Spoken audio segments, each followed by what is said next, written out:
السلام عليكم. الواقعة اللي هحكي حضراتكم عنها النهارده حصلت في محافظة كفر الشيخ. اللي حصل بان رجال الشرطة جالهم بلاغ من احد الاشخاص بيقول لهم ان اخويا لقيته مقتول في قلب الارض الزراعية بتاعتي ومش عارف مين اللي عمل فيه كده.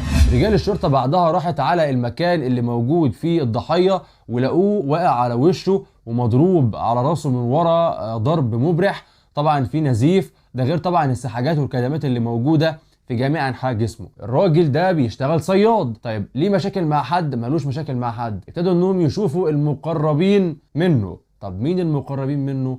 زوجته واخوه. طيب لما راحوا بقى اتكلموا مع اخوه ابتدى ان هو يتبرجل في الكلام وطريقته ما كانتش مظبوطه. فرجال الشرطه شكوا ان ممكن يكون اخوه هو اللي ورا الموضوع ده، لان اخوه بتاع مشاكل وكان يعني اتحبس قبل كده برضه كذا مره. فطبعا رجال الشرطه ابتدت انها بقى تحقق معاه واتكت عليه شويه في التحقيقات.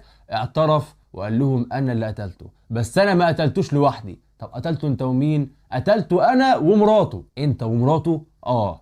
طب تعالوا بقى احكوا لنا ايه اللي حصل وعملتوا كده ليه يعني ايه السبب، يعني إيه الدافع القوي قوي انك انت تقتل اخوك اللي من لحمك ودمك؟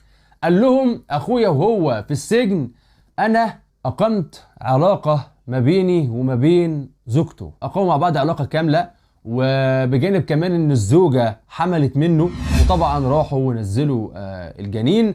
بعد كده لما زوجها خرج من السجن كانت عايزة تتطلق منه. طبعا الراجل كان رافض، انا مش مطلقك. ولكن التانية فضلت تصر عليه عشان يخلالها الجو مع الباشا. لما لقوا ان الموضوع خلاص ما عادش منه فايدة وان هو مش عايز يطلق، يعني مش عايز يطلق، اتفقت بقى هي واخوه انهم يخلصوا عليه. طب يخلصوا عليه ازاي؟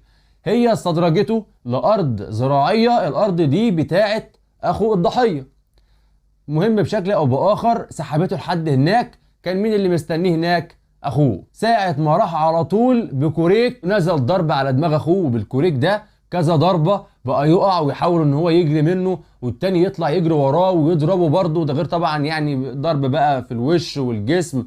طبعا الضحية كان مصاب يعني بكدمات وجروح برضه في الوجه كتير.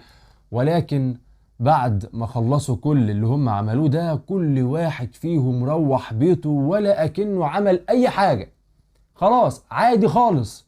هي خدت بعضها وروحت على البيت، وهو خد بعضه وروح على البيت، واتصل بعد كده برجال الشرطة وقال لهم إن أخويا أنا لقيته مقتول في المكان الفلاني. بعد ما روح طبعا وهدى كده اتصل بقى برجال الشرطة وراح على هناك، وطبعا حصل كل السيناريو اللي أنا حكيته لحضراتكم في البداية. وطبعا الاثنين تم حبسهم 4 ايام على ذمه التحقيقات. فده كان بالنسبه للتفاصيل اللي حصل.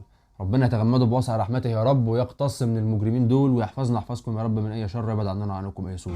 هسيب لحضراتكم المصادر تحت في الكومنتات، ادخلوا بصوا عليها. وما تنسوش حاجه مهمه جدا، ان احنا ناقلين للخبر وليس محققين.